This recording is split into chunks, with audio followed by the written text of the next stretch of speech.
नमस्कार, स्वागत है आपका न्यूज 80 पर। मैं हूं आपके साथ राहुल राणा। पश्चिम उत्तर प्रदेश में इन दिनों राजनीतिक सरगर्मी तेज है, खासकर मुस्लिम वोटरों को लेकर।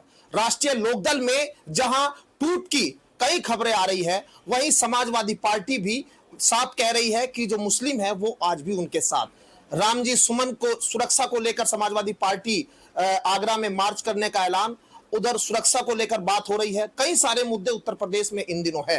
आज मेरे साथ बातचीत करने के लिए हरेंद्र मलिक जी है, समाजवादी पार्टी से सांसद है मुजफ्फरनगर से और कद्दावर नेता भी है।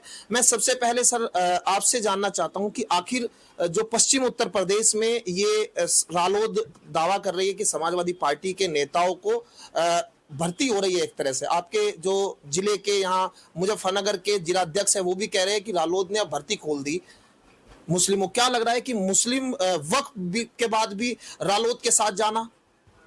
ये आपका सवाल मुझे तो समझ से परे का है। हर पार्टी प्रयास करती है कि उनकी पार्टी में नए लोग जुड़े। राष्ट्रीय लोकदल भी कर रहा है तो इसमें क्या बुराई। जहाँ तक समाजवादी पार्टी के साथ है, हमारे एक भी समर्थक दूसरी पार्टी में नहीं जाएगा और ना जा रहा है, बल्कि सत्यता यह है कि दूसरी पार्टी के समर्थक हमारे पास जुड़े हैं। रोज कुंबा बढ़ रहा है समाजवादी पार्टी का।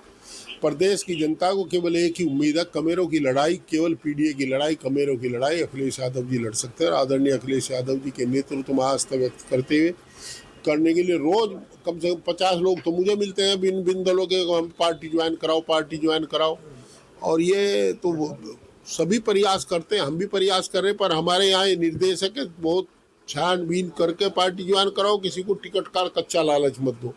हमारे यहाँ टिकट सेंटर वो बांटता है, सीसी बांटती है, तो हम लोग उसमें मेंबर नहीं है। वो काम है अध्यक्ष जी का, प्रमुख सचिव महासचिव जी का, और आदरणीय अध्यक्ष जी करते हैं उस काम को, आदरणीय प्रमुख महासचिव करते हैं। तो उस काम में हम लोग वो आश्वासन तो किसी को देते, पर पार्टी में भर्ती जारी है, रोज सभी करते हैं और उसमें सभी दल अपना अपना प्रयास करते हैं कि उसकी बढ़ जाए। इसमें क्या गलत है? वक्फ बिल को लेकर आपने विरोध किया, संसद में आप लोगों ने मजबूती से आवाज उठाई। उसके बाद रालोद जैसे जयंत चौधरी हो या फिर उनके सांसद, तमाम लोग समर्थन में रहे। उसका आपको मतलब पॉलिटिक्स पे, पश्चिम पे असर दिख रहा है क्या? बात सुनो, मैं बचकाना बात नहीं करता। मैं राजनीतिक आदमी, दूसरे दल पर, दूसरे दल के नेताओं पर टिप्पणी करना कोई राजनीतिक शिष्टाचार नहीं है। और समाजवादी पार्टी संविधान के साथ खड़ी है, संविधान के अनुसार काम करेगी। संविधान में सबको बराबर का अधिकार है और उसी पर काम हम कर रहे हैं। वक्फ बिल पर मतलब लग रहा है कि आपको इसका लाभ संविधान के साथ लाभ आरानी व्यापार में देखी जाती है। हम संविधान के साथ, हम न संविधान की शपथ ली है, हमारी पार्टी संविधान के साथ खड़ी है। चलिए, शुक्रिया बातचीत करने के लिए।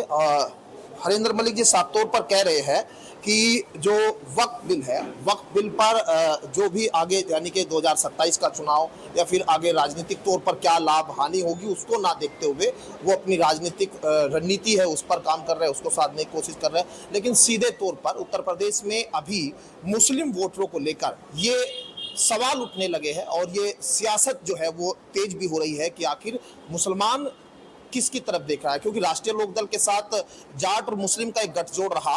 अब 14 के बाद वो गठजोड़ कहीं टूटा, लेकिन 18 और 18 के बाद फिर देखे अब 2024 के चुनाव में भी वो बना और 2022 के चुनाव में समाजवादी पार्टी और रालोद जो है एक साथ वो चुनाव लड़े और उनके 9 विधायक उस वक्त जीत कर आए।